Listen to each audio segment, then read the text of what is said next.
Herkese merhaba. İlk olarak videodaki bütün deneyimleri tek bir yerden yaşayabileceğiniz Shimada'da yer alan Shizuoka Çay Müzesi'nden bahsederek başlamak istiyorum. Müzenin içinde Japon el sanatlarından mimari ve çevre düzenlemesi üzerinde büyük etkisi olan çay töreni dünyasının bir rekreasyonunu bulabiliyorsunuz.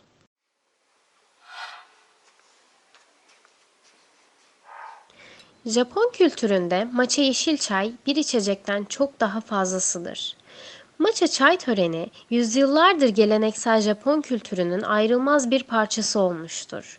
Zarafet ve güzellikle yapılan sessiz bir kutlama olan matcha çay ritüeli, dikkat, saygı ve odaklanmanın bağlayıcı bir deneyimidir.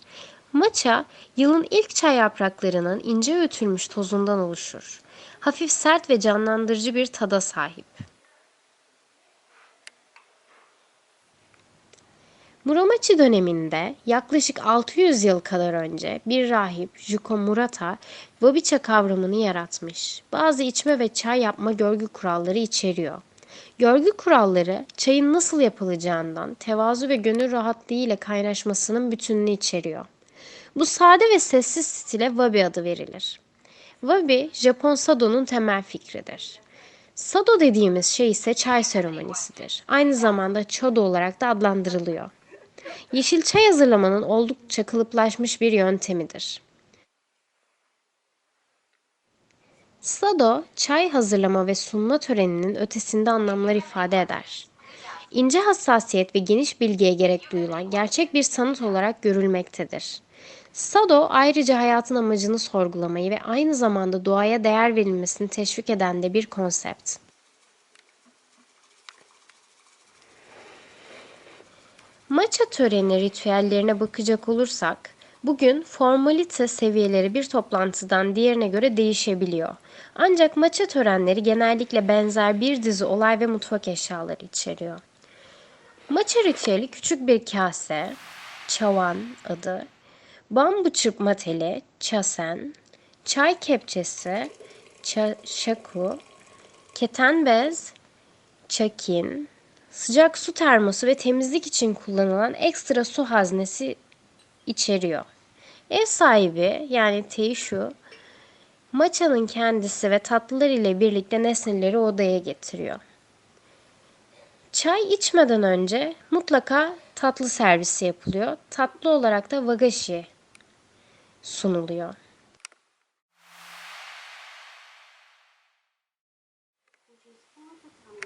Çay evlerinde en çok dikkat çeken ayrıntılardan biri ise çay evinin içerisinden pencereden bakıldığında hep muazzam bir manzara ya da Japon stili bahçeler görülmektedir. Aslında bu pencereden görülen manzara da konseptin bir parçası. Japonca'da da buna shakkei adı verilmektedir. Yani ödünç alınmış manzara anlamına geliyor. Sencha, işlenmiş çay yapraklarının sıcak suda infüze edilerek hazırlanan bir Japon yeşil çayıdır. Sencha, Japonya'nın en popüler çayı olup ülkede üretilen çayların %80'ini oluşturmaktadır. Sencha isminin Japonca Senjiro kelimesinden türetildiği söyleniyor. Sencha'yı oluşturmak için çay yaprakları önce buharda pişirildikten sonra elle yuvarlanır ve son olarak kurutulurken ayrıntılı bir işleme tabi tutulur. Sencha için yetiştirilen çay ağaçları gölgelenmez. Yüksek oranda kafein, tanen ve zengin bir vitamin dizisi, özellikle C vitamini içeren çay yaprakları veren bir uygulamadır. Demlenmiş sencha, parlak sarı bir renge, hafif ferahlatıcı bir aromaya ve tatlılık ve acılığın mükemmel uyumunu sağlayan bir tada sahiptir. Bunlar sencha'yı Japonya'da çay severlerin tercihi yapan niteliklerdir.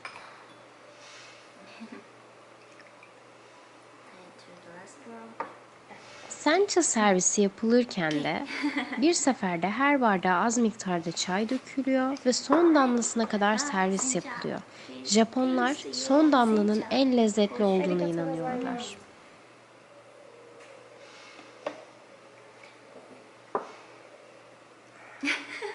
美味しい。美味しいわ、よかった。ナイスナイス。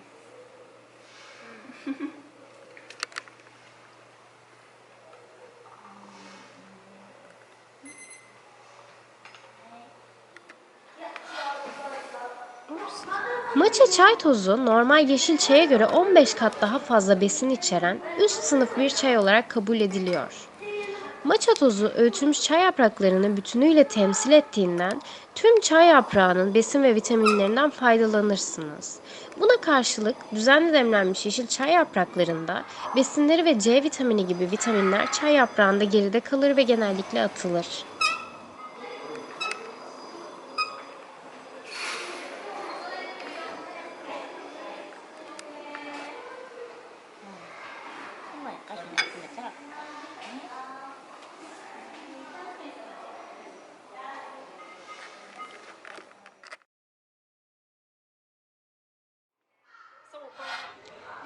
Shizuoka Çay Müzesi'nde Japon çaylarının yanı sıra dünya çaylarına da yer verilmektedir.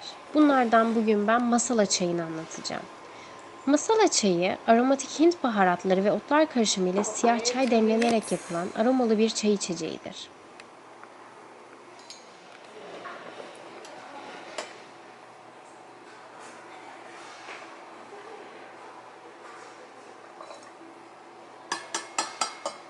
More 2 minutes to boil.